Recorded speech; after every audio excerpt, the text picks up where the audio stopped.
my name is Madeline Burford, and I am going to report on my findings for Chapter 6, Aim, Goals, and Objectives, and to determine if self-discipline trumps that of IQ of students. I did my research a little bit, well, I didn't do my research differently. I looked at a different population, I think, than most of you. I looked at fourth graders. I had access to their information, and I felt that since I taught them last year, I knew most of them, and I knew their behavior versus their standardized test scores, and I could get access to their report cards. So my findings might be a little bit different than Dr. Hayner had suggested. However,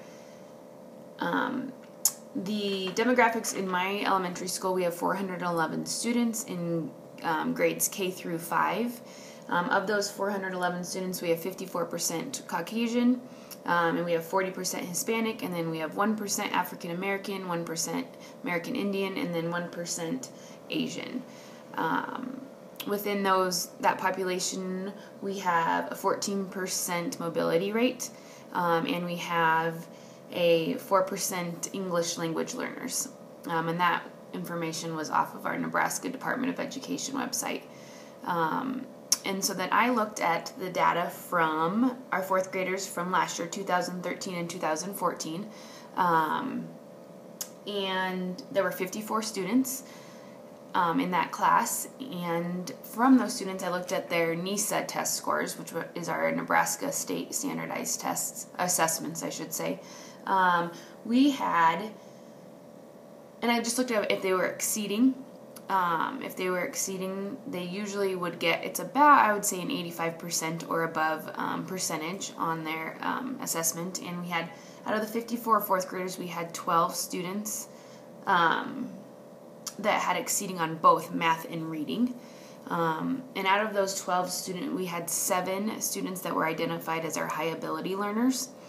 And they were identified, those are, in our school, our high ability learners are identified based on an in-view test that they take in 3rd grade, which is a verbal and paper assessment.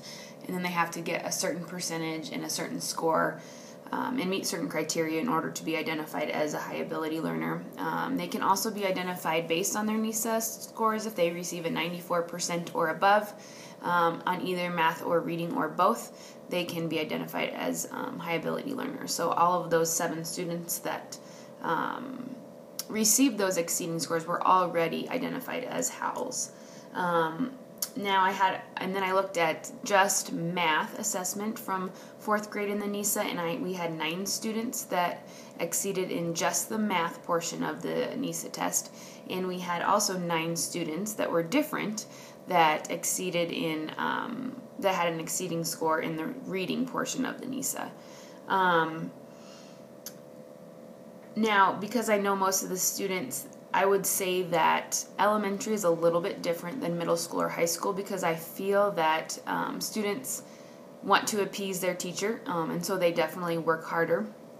That being said, when I was looking at the particular students that exceeded in the math portion of the NISA, there were 2 young gentlemen that did have a hard time in class with their behavior and their conduct and their self-discipline, but they still received proficient scores on their scores on their report cards, and along with the reading, there was also one student who was exceeded on his reading NISA and still received a proficient score on his report card. And those 3 students altogether did have classroom conduct problems. They did get into trouble with their teacher. And what I forgot to mention is I looked at their report card scores as well. Our report cards for elementary are standards based. So that being said, they are very subjective. So I could not compare the scores as a merit roll or honor roll. We just don't have the ability to do that. And last year, we as a staff came to the conclusion that it's a 1 to 4 scale, And in order to get a 4, they had to be doing above grade level work. And as a staff, we felt that we were not giving the students the chance to do above level work consistently, except for in reading. So when I looked at these report cards, the students that received 4s, which are advanced, there were only 6 students that received advanced scores on their report cards and exceeded on the NISA.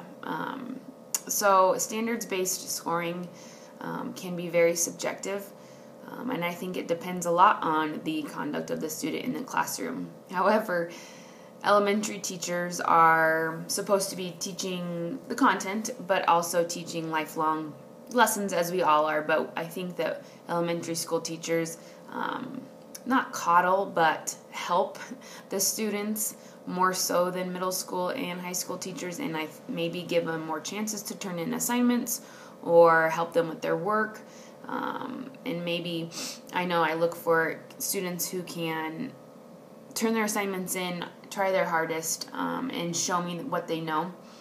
And I think middle school and high school might be a little bit more cut and dry. I could be wrong. I've never taught in middle school or high school, so this is just my opinion. But, so all in all, I believe that student discipline does trump IQ, because the students that I see that work harder in my classroom, they also know how to deal with challenges better. So as they go on in their life, they will be able to bounce back from a challenging time quicker because they have put in the work beforehand. And Duckworth et al. Is the article that I read, and they found that indeed student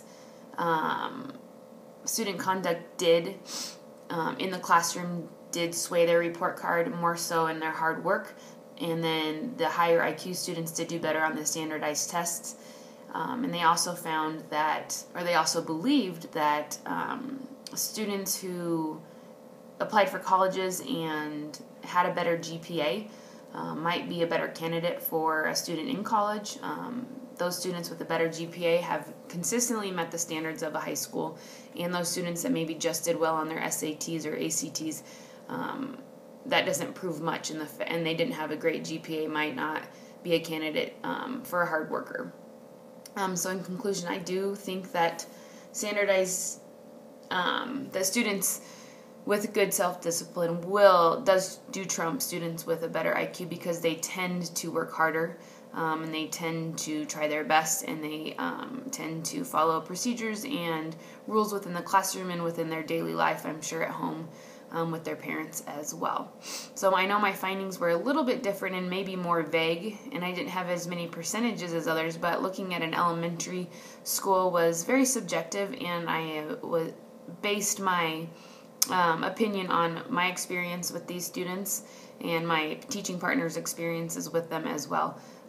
But for the most part, I think elementary is a whole different ballgame than middle school and high school